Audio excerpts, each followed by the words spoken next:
அனைவருக்குமே வணக்கம். சற்று முன் கிடைத்திருக்கக்கூடிய ஒரு மிக மிக முக்கியமான செய்தி ஒன்று வெளியாகியுள்ளது.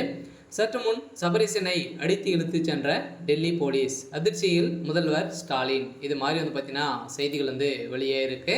ஸோ சமீப காலத்தில் பார்த்தீங்கன்னா திமுகவில் ஒரு மிகப்பெரிய பிரச்சனை. ஸோ செந்தில் பாலாஜியுடைய வழக்கில் பார்த்தீங்கன்னா ஒரு மிகப்பெரிய சம்பவம் நடைபெற்றது இல்லையா. அவர் அமைச்சராக பொறுப்பேற்றிருந்து எக்கச்சக்கமான பணங்கள் பார்த்தீங்கன்னா டாஸ்மாக் கூடிய நிறுவனத்தில் நடந்திருக்கு அப்படின்ற மாதிரி நிறைய புகார்கள் எழுந்திருந்து, இந்த புகாரின் அடிப்படையில் திடீர்னு செந்தில் பாலாஜி அவர்கள் கைது செய்யப்பட்டு அவருடைய சம்மந்தப்பட்ட அனைத்து இடங்களிலும் அதே மாதிரி மது ஆலைகளும் பார்த்தீங்கன்னா ரைடுகள் நடந்தது. இந்த ரைடின் அடிப்படையில் குறைந்தபட்சம் 1000 கோடிக்கு மேலே மெகா ஊழல் கட்டாயம் நடைபெற்றது. இதுக்கு தகுந்த ஆதாரம் பார்த்தீங்கன்னா அமலாக்கத்துறை கோர்ட்டில் சமன் செய்திருக்காங்க. ஸோ நிலையில் இப்போ சபரீசன் அவர்கள் இந்த பணங்கள் அனைத்துமே எங்கே போயிருக்கு அப்படின்ற ரகசிய நிலையில் பார்த்தீங்கன்னா இது தகுந்த ஆதாரத்தோடு தான் பார்த்தீங்கன்னா இந்த 1000 கோடி சிக்கிருக்கு. இந்த கணக்கில் வராத 40,000 கோடிக்கு மேலே பார்த்தீங்கன்னா மெகா ஊழல் பண்ணியிருக்காங்க அப்படின்ற மாதிரி நிறைய எவிடன்ஸ்கெல்லாம் பார்த்தீங்கன்னா சில பேரெல்லாம் சொல்லியிருந்த நிலையில் இப்போ அதிரடியாக முக்கிய புள்ளியாக சபரீசன் அவர்கள் பார்த்தீங்கன்னா இப்போ சிக்கியிருக்காரு. ஸோ இந்த நிலையில் தான் சபரீசனுடைய வீட்டில் அதிரடியாக காலையிலேருந்தே ரைடுகள் இருந்தது. ஸோ இந்த நிலையில் தான் இப்போ அதிரடியாக சபரீசன் அவர்களுடைய வீட்டில் ரைடுகள் நடந்திருக்கிறதாக தகவல் வெளியாக இருக்குது. ஸோ இதை பற்றி இந்த வீடியோவில் நம்ம முழுமையாக பார்க்கலாம். ஸோ அதுக்கு முன்னாடி நம்ம சேனலுக்கு இப்போ தான் நீங்கள் முதல் முறையாக வந்திருக்கீங்க அப்படின்னா மறக்காமல் நம்மளுடைய சேனலை சப்ஸ்கிரைப் பண்ணி சப்போர்ட் பண்ணுங்கள். ஸோ வாங்க வீடியோக்குள்ளே போகலாம்.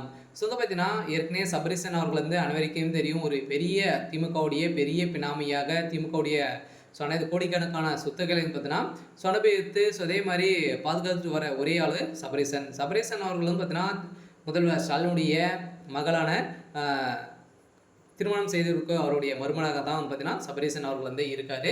ஸோ இந்த நிலையில் ஏற்கனவே சபரீசன் அவர்களுடைய பேர் அடிபட்டு இருந்தது. இதனால் செந்தில் பாலாஜியுடைய வழக்கில் டாஸ்மாக் உடைய நிறுவனத்தில் நடந்த ரைடின் அடிப்படையில் இதில் கிடைக்கப்பட்ட பணத்திற்கு சபரீசன் அவர்களுக்கும் இதில் நிறைய தொடர்புகள் இருக்குது. இந்த பணங்கள் அனைத்துமே சபரீசனுடைய தனிப்பட்ட ஒரு அக்கௌண்ட்டுக்கு தான் பார்த்தீங்கன்னா இந்த பணங்கள் அனைத்துமே டிரான்ஸ்ஃபர் ஆயிருக்கு. ஸோ இந்த நிலையில் இப்போ சபரீசன் அவர்கள் பார்த்தீங்கன்னா மாட்டியிருக்காரு. இதனால் இப்போ சபரீசன் அவர்கள் டெல்லிக்கு தூக்கியிருக்காங்க.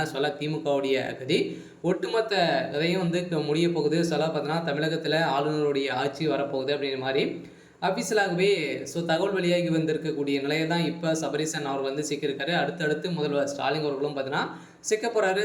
முதல்வர் ஸ்டாலின் அவர்கள் சபரீசன் அவர்கள் வாக்குமூலம் கொடுத்தாரு அப்படின்னா திமுகவுடைய கதி ஒட்டுமொத்த கதையும் முடிய போகுது. ஸோ இந்த நிலையில் தான் முதல்வர் ஸ்டாலின் அவர்கள் பார்த்தீங்கன்னா பெரும் அதிர்ச்சியில் இருக்காரு. சரி, ஓகே. ஸோ இன்னைக்கான அப்டேட் இதுதான். ஸோ மறக்காமல் நம்மளுடைய சேனலை சப்ஸ்கிரைப் பண்ணி சப்போர்ட் பண்ணுங்கள். தேங்க்யூ.